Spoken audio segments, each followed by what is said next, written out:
नमस्कार. जेव्हा जेव्हा आपण बाहेर जेवायला जातो, तेव्हा तेव्हा आपल्या थाळीमध्ये रोटी, नान, कुलचे असे हे प्रकार असतात. तर आज आपण तोच नान घरच्या घरी काही ठराविक साहित्यांमध्ये बनवून घेणार आहोत. बनवायला अगदी सोपा आहे आणि मुलं देखील आवडीने बनवून खातील.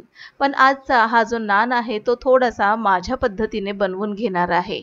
तर रेसिपी पूर्ण पहा आणि आवडल्यास नक्की शेअर, लाईक आणि कमेंट देखील करा. नान बनवण्यासाठी जास्त काही साहित्यांची गरज लागत नाही. ते साहित्य आपल्या घरातच असतात. अगदी 3 ते 4 साहित्यामध्ये हा नान बनवून तयार होतो. अतिशय खमंग असा हा नान बनवून तयार झालेला आहे. तर आज आपण बटर नान बनवून घेतलेला आहे. जास्त काही वेळ लागत नाही आणि बाहेर तसं पाहायला गेलं तर या नानची किंमत देखील जास्त असते. तर हाच नान आपण सोप्या पद्धतीने घरी बनवून घेणार आहोत. नान बनवण्यासाठी इथे मला दही हवंय. तर इथे मी जवळपास पाऊण वाटी इतकं घट्टसर दही घेतलेलं आहे. आता हे दही आपल्याला छान असं फेटून घ्यायचं आहे आणि फेटून झाल्यानंतर यामध्ये आपल्याला पुढील साहित्य घालून घ्यायचंय. तर यामध्ये आपण सगळ्यात महत्त्वाचं साहित्य म्हणजे 1 पॅकेट इनो घालून घेणार आहोत. इनो जर नसेल तर त्याऐवजी तुम्ही अर्धा चमचा बेकिंग पावडर आणि पाव चमचा खाण्याचा सोडा देखील घालू शकता. आता हा सर्व पॅकेट आपण यामध्ये रिकामा करून घेतलेला आहे आणि व्यवस्थित याला आता मिक्स करून घ्यायचंय. यामध्येच मी थोडंसं चवीनुसार मीठ घालून घेतलेलं आहे म्हणजे आपले जे नान आहेत ते बनून छान असे चवीला तयार होतील. आता यामध्ये मी एक लहान वाटी इतका मैदा घेतलेला आहे. आता हा मैदा आपण चाळून घेणार आहोत. मैदा हा नेहमी शक्यतो चाळूनच घ्यावा म्हणजे यामध्ये जर काही कचरा वगैरे असेल तर तो पूर्णपणे निघून जाईल. तसं पाहायला गेलं तर पॅकेटमधला मैदा आहे हा स्वच्छच आहे तरी देखील आपण याला चाळून घेत आहोत. कारण की हा मैदा मी काही दिवसापूर्वी या मैद्याचं पॅकेट फोडलं होतं. चाळून घेतल्यानंतर आता याच वाटीने आपल्याला जवळपास 1.5 वाटी भरेल इतकं मी गव्हाचं पीठ घालून घेतलेलं आहे.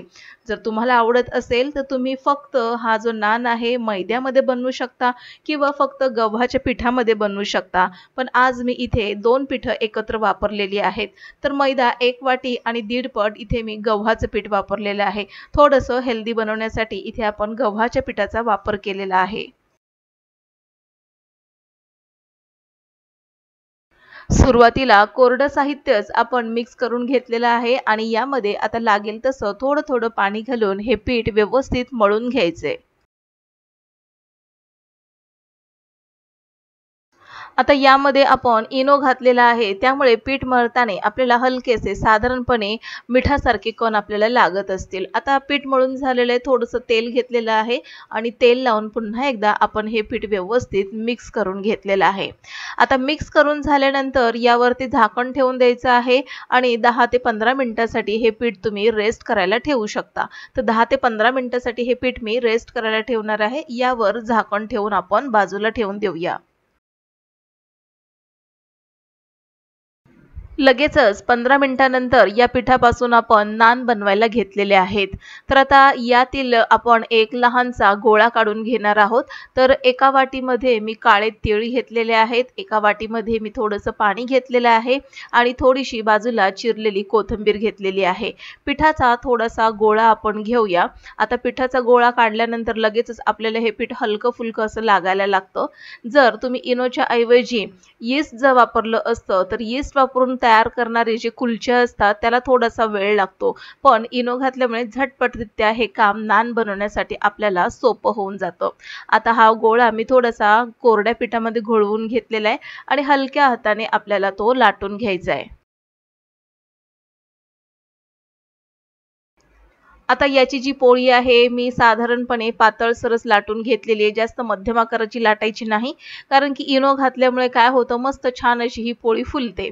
आता यावरती थोडेसे तीळ लावून घेतलेले आहेत आणि थोडीशी बारीक चिरलेली कोथिंबीर आपण अशा पद्धतीने पसरवून घ्यायची आहे आणि पुन्हा एकदा याला व्यवस्थित सेट होण्यासाठी यावर आपल्याला जे लाटणं आहे ते आपण फिरवून घेऊया.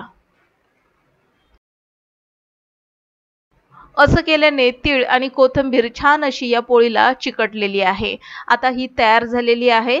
आता याला आपण उलटी बाजू याची करून घेऊया। तर आता याला थोडंसं वेगळं करून घेऊया आणि उलटी बाजू अशा प्रकारे वर करून घेतलेली आहे मी आणि एका चमच्याच्या सहाय्याने अर्धा चमचाभर पाणी आपल्याला घ्यायचंय आणि हे पाणी आपल्याला या नानवर अशा पद्धतीने लावून घ्यायचं आहे। आणि आता चमच्यानेच इथे मी पाणी लावून घेतलेलं आहे, ब्रशचा वापर केलेला नाही। चमच्याने शक्यतो पाणी लावा, म्हणजे लागेल तसं पाणी आपल्याला घेता येतं आणि व्यवस्थित हे पसरवता देखील येतं।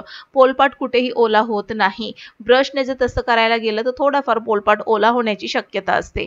आता हे व्यवस्थित लावून घेतल्यानंतर आता हा जो नान आहे तो याची जी ओली बाजू आहे ती आपल्याला तव्यावरती अशा पद्धतीने घालून घ्यायची। तवा छान असा गरम करून घेतलेला आहे। गॅस इथे मी मध्यम आचेवर ठेवलेला आहे आणि आता यावर आपण नान घालून घेतलेला आहे। गॅस थोडासा मध्यम थोडासा वाढवून घेतलेला आहे आणि आता हा नान लगेचच आपल्याला शेकून घ्यायचा आहे। तर हलकसे वरती जर बुडबुडे आले की समजून घ्यायचं की खालून हा नान छान असा शेकत आलेला आहे। तर नान किंवा कुलचे बनवत असताना शक्यतो तवा अशा पद्धतीचा हँडल असलेला असावा, कारण की मग तो दुसऱ्या बाजूने शेकत असताना या हँडलचा आपल्याला उपयोग करता येतो, म्हणजे भाजण्याची शक्यता कमी असते। तर आता हे बघा अशा पद्धतीने तवा आपल्याला उलटा करून व्यवस्थित हा नान चारही बाजूने अशा पद्धतीने शेकून घ्यायचा आहे आणि मस्तपैकी छान असा खमंग सुगंध आता या नानचा सुटला की हा नान छान असा शेकला गेलाय असा त्याचा अर्थ होतो।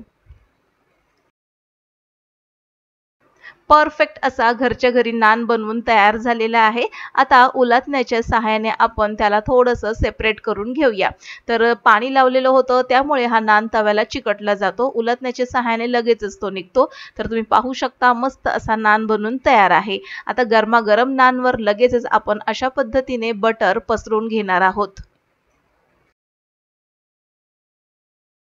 चारही बाजूने व्यवस्थित बटर पसरवून झाल्यानंतर थोडंसं बटर आपण मध्यभागी घालून घेणार आहोत, म्हणजे लहान मुलांना फार अशी मजा वाटते। आणि हा आता बघा गरमागरम नान तयार झालेला आहे। तर शिल्लक राहिलेले जे नान आहेत अशाच पद्धतीने आपल्याला बनवून घ्यायचे आहेत आणि घरच्या घरी सोप्या पद्धतीने हे नान बनवून तयार झालेले आहेत।